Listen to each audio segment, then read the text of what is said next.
Hello everyone, Soberoni of G&A Reviews here, and today we're going to be taking a look at the new round of servant buffs that just happened over on JP. Now these buffs are still 2 years away from us here on NA, but I think it's important to take a look at them just to see the trajectory that we're headed to with some of these servants. Now I do want to note that this is not going to be a full reevaluation spotlight on each servant, just my initial impressions and my assessment of how well these new buffs are going to work. We did test a few of these buffs live on Twitch last Saturday with the community, so if you'd like to join us anytime we do further testing or just to chill and play FGO, make sure you join us over on Twitch. We stream every Saturday at 8 PM Eastern. I'll leave a link to that in the description down below. But for now, let's take a look at these new buffs. First up, we have the buff to Vlad. Vlad has received an upgrade to his Noble Phantasm, which increases the damage modifier to between 1200% and 1800% depending on level, and it also has the additional effect of now reducing the arch resistance of an enemy by 20%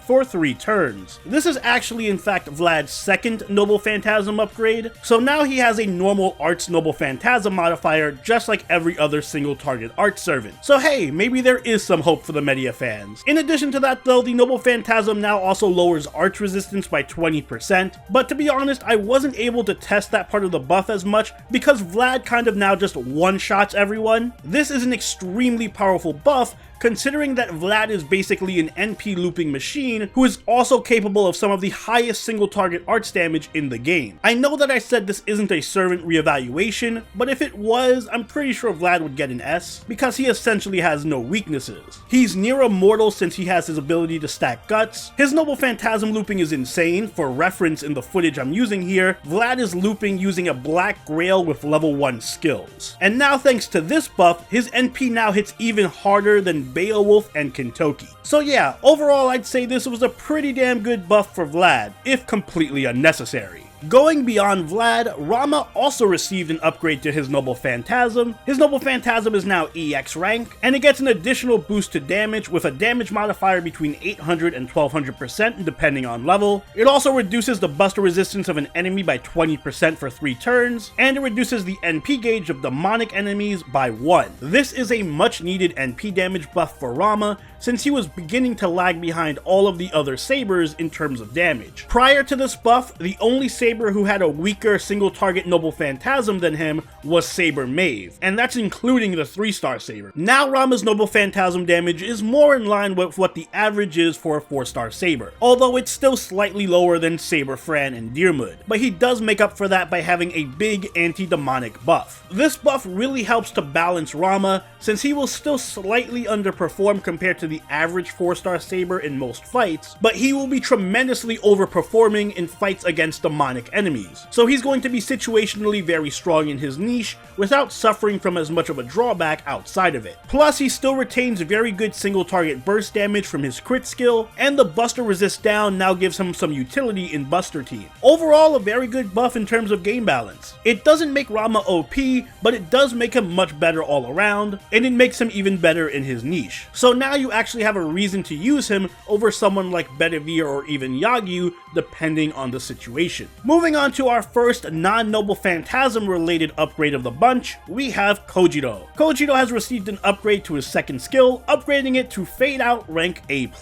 The skill now removes all of Kojiro's own debuffs, and it grants him a buff that gives his quick cards the ability to decrease an enemy's quick card resistance by 10% for 3 turns. This is another pretty ridiculous buff that was completely unnecessary because Kojiro was already good. Maybe one day DW will remember that there are other 1-star assassins, but either way this buff is strong. Kojiro's deck is 2/3 quick cards when counting his Noble Phantasm, so he'll be able to stack this debuff to a ludicrous degree over the course of 3 turns, especially if you have someone like Summer BB with a card freezing skill to support him. On average, you're likely going to be getting between a 40% and 60% quick down on enemies, which is equivalent to a mana burst. So in a way, you can kind of view this skill as Kojiro having a situational team-wide quick mana burst. And the craziest thing about this skill is that it's only on a 4-turn cooldown and has a 3-turn uptime, so it's going to be nearly permanently active. Kojiro's quick cards are just going to weaken enemies now. This makes Kojiro not only a good quick DPS for his rarity, but also a good support piece for any kind of budget quick team if you're a newer player. He can work really well alongside Caesar, Hans, and Kuproto for a strong free-to-play quick team. The skill also now has complete debuff removal, which is good considering the short cooldown, and it makes Kojiro a little bit better in boss fights. Overall, really strong buff. It does a good job of giving Kojiro much more DPS and utility, but for God's sake DW,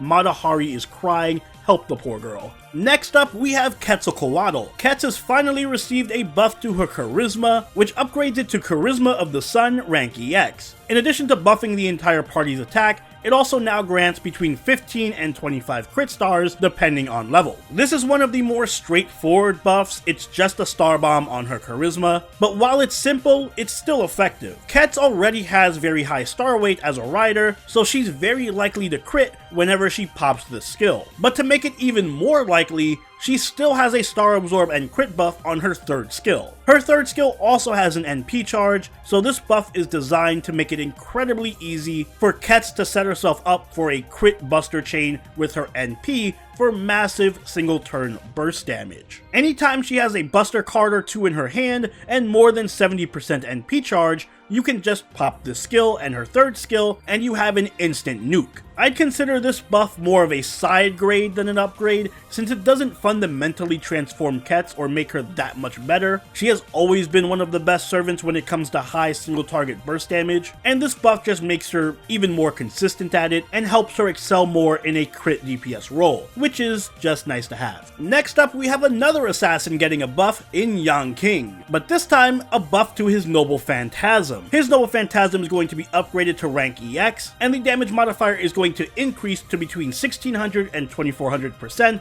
depending on level. It also now has the ability to decrease enemies' quick card resistance by 20% for 3 turns, and also increase his own crit damage by 50% for 3 turns. DW, stop trying to make Qing happen, it's not going to happen. Although this is admittedly another pretty good buff. It's essentially the same as Rama's buff, both functionally and in terms of balance. It helps bring Qing's Noble Phantasm more in line with the other single target assassins, since he was lagging behind, especially after those buffs to Chiyome and Shiki. Not only does it improve his NP damage though, the quick resist down debuff he applies also helps with star generating and team utility, and the additional buff to his crit damage is strong too. I joked that he wouldn't be a thing, but this is one of those buffs that seems low-key very strong. It gives Qing much better burst damage from his Noble Phantasm, and it makes him a viable crit DPS thanks to the additional crit buff, putting him over 80% crit damage.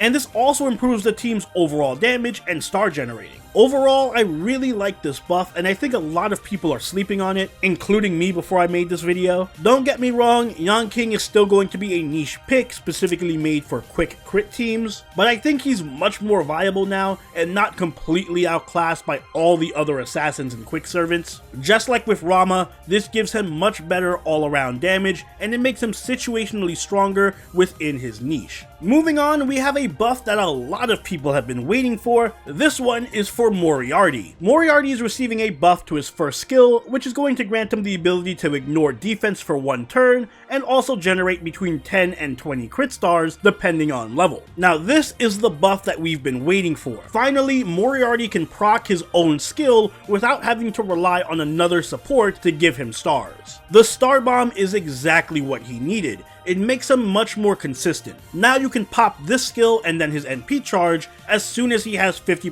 NP gauge, and then you can get off a powerful NP. Not only that, but this also gives Moriarty defense pierce on top of invincibility pierce, so he can now hit an enemy through almost anything. And this upgrade also lets him set up his charisma for the entire party, giving everyone a 40% attack buff. So yeah, overall, this is a great buff that solves one of Moriarty's biggest issues, and it makes him much more consistent and easy to use. He still isn't perfect, especially since the Archer class is filled with monsters, but this buff goes a long way towards making him much better and less awkward to use. And now we have the final buff of the Strengthening quest, which is going to Lancer Artoria Alter. She's getting an upgrade to her Mana Burst, which is going to transform it into Breath of the Red Dragon, rank EX. The skill is now going to extend her Buster buff from 1 turn to 3 hits or 3 turns, and it's also going to grant her a 20% NP charge. This feels a lot like the buff that Saber Alter got, and just like hers,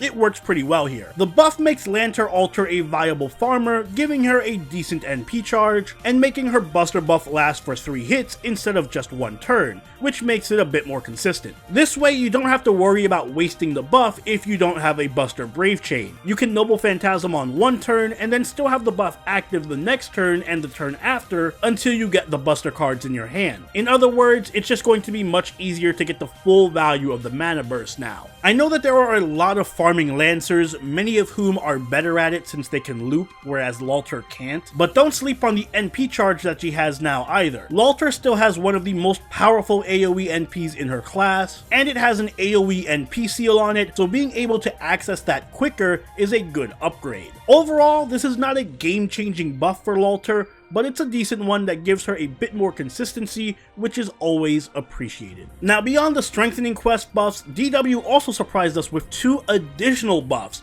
First up, we have a buff to Jeanne. Jeanne's second skill, True Name Discernment, is now going to be upgraded to Restoration of the Brilliant Holy Light, rank A. In addition to lowering an enemy's NP damage, it's now also going to lower their defense for 1 turn, between 10 and 20%, and then further reduce their defense for 3 turns, between 20 and 30%, both depending on level. Finally, a Jeanne skill buff. It only took 5 years. I do have mixed feelings on this buff, because on one hand, I do think it's a good buff. It gives Jeanne even more support capabilities in standard arts teams, so while she's protecting your arts DPS like Vlad or Galatea, she can also slap a gigantic defense down debuff on an enemy. 50% down is huge, and it can significantly help out your team's DPS. On the other hand though, this doesn't really do much if you're using her in a pure stall team with servants like Mosh and Tamamo or Waver, since the damage isn't going to be a big concern. It feels a little weird to give a servant that is otherwise built to be completely defensive 1 piece of offensive utility. An AoE NP seal or a party-wide NP charge would have been more fitting with her playstyle, but either way, in the end, this is a good buff, especially if you use her more on standard arts teams that care about doing damage. It's nice that Jeanne can finally contribute more to a battle than just spamming her NP. And finally, we saved the potentially best buff for last. The last buff goes to Helena. Helena is receiving a buff to her second skill, upgrading it to Mahatma, rank A++. In addition to granting crit stars and buffing her own NP damage, it now charges her own NP gauge between 20 and 30% depending on level. Next to Vlad, Helena is easily the other big winner from this round of buffs. Between this upgrade and her first skill, Helena now has a 50% NP battery for herself, which is insane. This easily makes her one of the best 4-star farmers in the game in her own right. She's basically a 4-star Nero caster now. You can slap her with a free-to-play craft essence like Painting Summer and get tremendous farming value from her. It's also important to note that Helena's Noble Phantasm damage is incredibly high by caster standards. It's actually on par with Nero casters, provided that her NP buff activates, since it does have a 20% chance to miss. And it's also an Arts Noble Phantasm instead of a Buster one like Nero's, which means there is some potential for some Castoria 3-turn abuse there. All of this on top of the fact that Helena is already a very good farming support thanks to her party-wide NP charge and card buffing skills. So she not only has the capability of clearing an entire enemy wave easily on her own from 50%, but she can also NP charge and buff her allies to enable them to do the same. The buff basically makes Helena a mini Waver and Nero caster rolled into one servant, which is incredible versatility for a 4-star. Between this and the recent announcement that she's going to be getting a cute costume for the Walt collab, it shows that the Helena love is alive and well at DW headquarters. And those are my opinions on the recent JP buffs. Again, even if you're an NA player, there's a lot to look forward to if you like any of these servants. I think this was a really strong round of buffing. But what do you think? Let me know in the comments down below. If you enjoyed this video, make sure you hit that like button and subscribe if you really enjoyed it. If you haven't already, do follow us over on Twitter, follow us on Twitch, and join the party over on our Discord, all linked in the description down below. Until next time, this is Soberoni, signing out. Later.